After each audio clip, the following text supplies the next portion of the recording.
ನಮಸ್ಕಾರ ಸ್ನೇಹಿತರೆ. ನಾನು ಇತ್ತೀಚೆಗೆ ಒಂದು ಪುಸ್ತಕನ ಓದಲು ಶುರು ಮಾಡಿದ್ದೆ. ಆ ಪುಸ್ತಕದ ಹೆಸರು ಹಿಮಾಲಯದ ಗುರುವಿನ ಗರಡಿಯಲ್ಲಿ.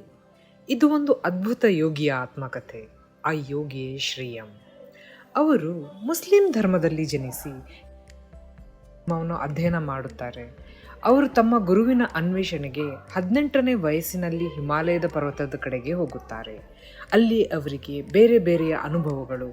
ಒಬ್ಬರು ಆಧ್ಯಾತ್ಮಿಕದಲ್ಲಿ ಎತ್ತರ ಸ್ತರದಲ್ಲಿರುವವರು, ಇನ್ನು ಕೆಲವರು ತಾವೇ ಗುರು ಶ್ರೇಷ್ಠ ಎಂಬ ಗರ್ವ ಹೊಂದಿರುವವರು, ಇನ್ನೊಂದಿಷ್ಟು ಜನ ಗುರು ಸಿಗದೆ ಅಲೆದಾಡುವವರು, ಮತ್ತೆ ನಾಗಸಂತರು ಮತ್ತಿನ ವಸ್ತು ತೆಗೆದುಕೊಂಡು ಅದರಲ್ಲಿ ಪರಮಾತ್ಮನನ್ನು ಕಾಣುವವರು.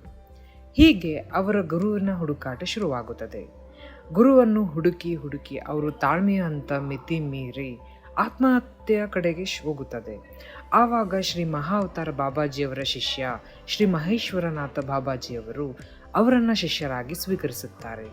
ಆ ಶ್ರೇಷ್ಠ ಗುರು ಒಬ್ಬ ಸರಳ ತಾಯಿಯ ಹೃದಯ, ಪ್ರೀತಿಯ ಕಡಲು. ಆ ಮೂರ್ತಿಯೇ ತನ್ನ ಸ್ವಂತ ಮಗುವಿನ ಹಾಗೆ ಅವರಿಗೆ ತನ್ನ ತಾಯಿಯ ಕಾಳಜಿಯಲ್ಲಿ ಎಲ್ಲ ರೀತಿಯ ಆಧ್ಯಾತ್ಮಿಕ ಹಾಗೂ ಯೋಗ ಧ್ಯಾನದ ಆಳವನ್ನು ಹೇಳಿಕೊಡುತ್ತಾರೆ. ಜೀವನದಲ್ಲಿ ತಂದೆ ತಾಯಿ ಹೇಗೆ ಮುಖ್ಯವೋ ಅದೇ ರೀತಿ ಗುರುವು ಕೂಡ ದೇಹದಲ್ಲಿರುವ ಪರಮಾತ್ಮನ ಅಸ್ತಿತ್ವವಾದ ಆತ್ಮದ ಅರಿವು ಮೂಡಿಸುವ ಹಾಗೂ ಮರುಜನ್ಮ ನೀಡುವ ಗುರು.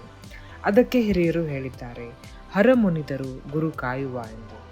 ಆ ಗುರುವಿನ ಮಡಲಲ್ಲಿ ಈ ಜಗತ್ತನ್ನು ತೋರಿಸುತ್ತಾ ವಿಮರ್ಶೆ ಚರ್ಚೆಯ ಮೂಲಕ ಶಿಷ್ಯನ ಉನ್ನತ ಮಟ್ಟಕ್ಕೆ ಏರಿಸಿದರು.